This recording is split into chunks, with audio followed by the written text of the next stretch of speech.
Please be here, please be here. Tell me we got one, please.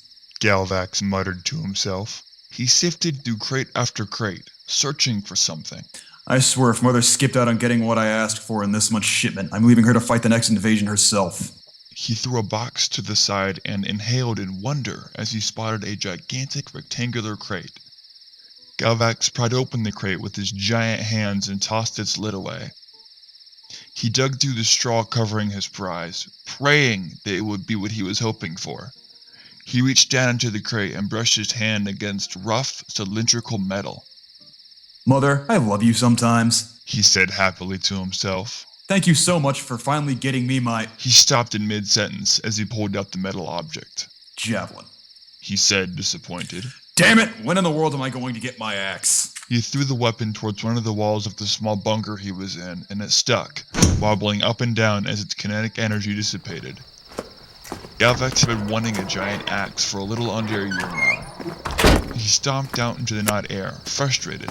The cool air brushed against his face, and he calmed a little. Just try asking her again next month. Just like the last time this happened.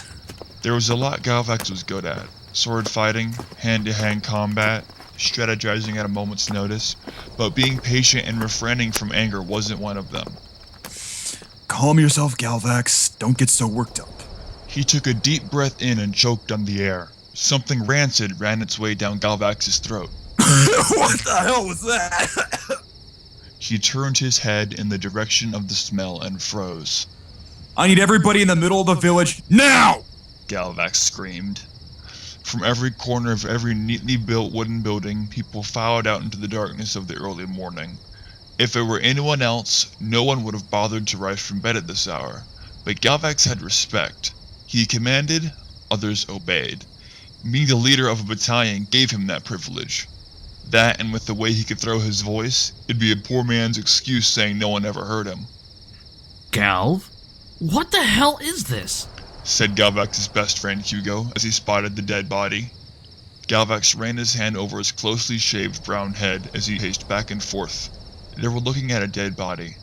Not just any dead body, but a member of their battle group. One with a child. I don't know. I just walked out to this. Hugo stared at Galvax with discontent. He'd finally gotten angry. Galvax had a past with getting mad and frustrated, and controlling it hadn't been an issue lately. He'd managed to keep himself a level-headed guy, but seeing a team member on display made him snap beyond self-control. This is just...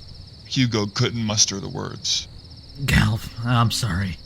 He waved over one of the people in the surrounding crowd. Go find Devin and his baby brother. Tell them their mother just went missing. After that, round up a few men and put up a perimeter around the village. This could be the work of the people that have been attacking the homeland. He sent the messenger away. Galvax, how are we going to cover this up? Calling everyone out here like this wasn't the best course of action. Battalion morale is going to plummet. Is that all you care about? Results? Someone just died. Show some respect and stop being so selfish. I'm trying to think about the safety of our people. After the attacks to the homeland, I'm not letting a single thing slip by me without a full cavity search first. Now Hugo's anger was flaring up. He put Galvax's comment to the side and glanced at the corpse on display. There was a note pinned to its chest with a large dagger. Hugo left Galvax's side and plucked the note from the body. Don't bother reading it, said Galvax. I already know what it says. It's my dad's name. Someone's targeted him, and I can't protect him because I have no clue where he is. Wait, he's missing? Yeah, for about a month now. And you didn't think it would be a good idea to tell me? I'm not direct family, so I can understand that I wasn't told immediately. But he's been a part of my life just as long as yours, so he's pretty much a father to me. Yes, I know this. And I refrained from telling you so you wouldn't freak out, like I know you're about to do. Hugo widened his stance and rolled his eyes.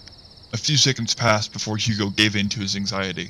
Well, I'm sure it's entirely understandable. Imagine knowing your father went missing a month after he had already disappeared. Marlotta, Galvax's mother, came running to the scene. She ground herself to a halt just before the dead woman. I heard your call, dear. What happened?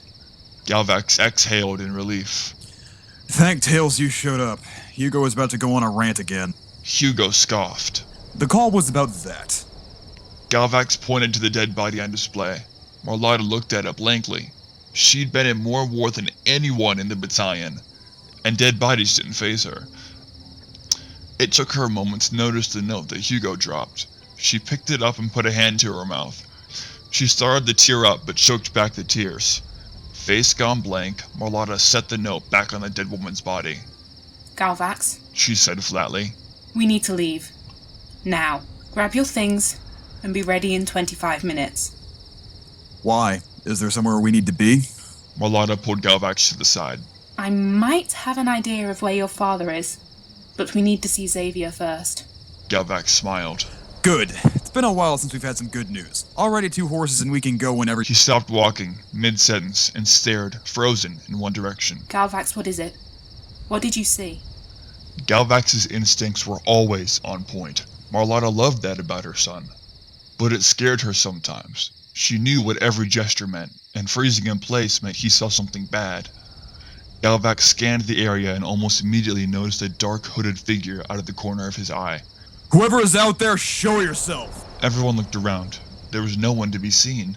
Galv, what did you just see? There was a man in a shrouded hood sticking his head out from behind my building. Hugo's face filled with frustration, but he squelched it. Galvax kept spinning, checking every visible corner for the same, or another, man. Galv, I don't see anyone around here. I think you were just seeing things. Galvax shook his head in self-assurance. No, Hugh, I know what I saw. Do not question my powers of observation when they are far greater than yours.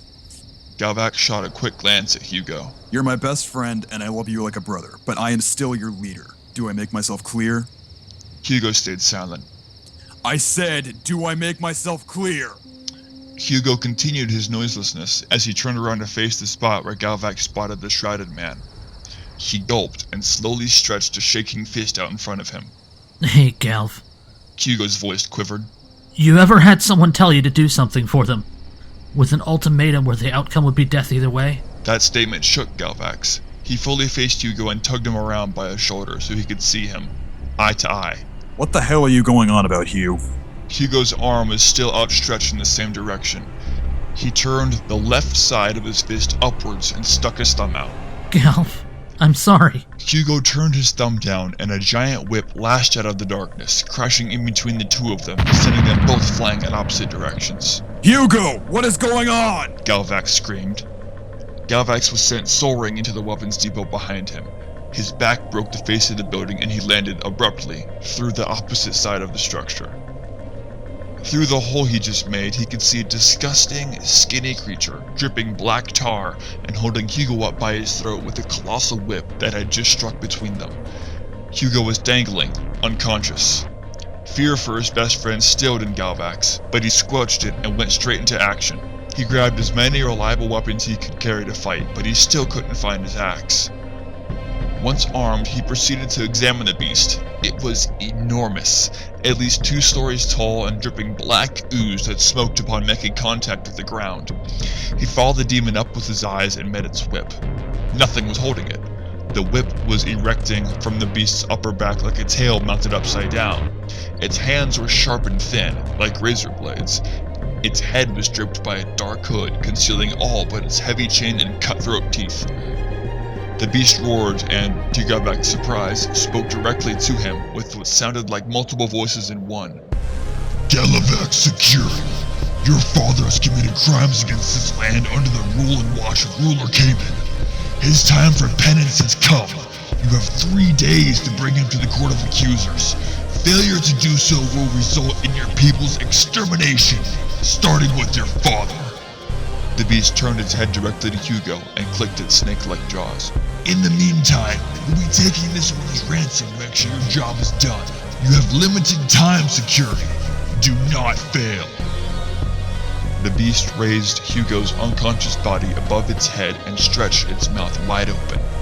No! Galvax yelled. He leapt quickly from his standing position and plunged himself into the beast's side, repeatedly stabbing it until it let go of Hugo. Mother, don't let him hit the ground! Marlotta bounded into action and jumped into the air, snatching Hugo from his fall and landing behind the nearest building as Galvax continued his fight. She set him down and ran her fingers through his messy, matted, tar-soaked hair. Wake up, Hugo. It's time you help your best friend fight.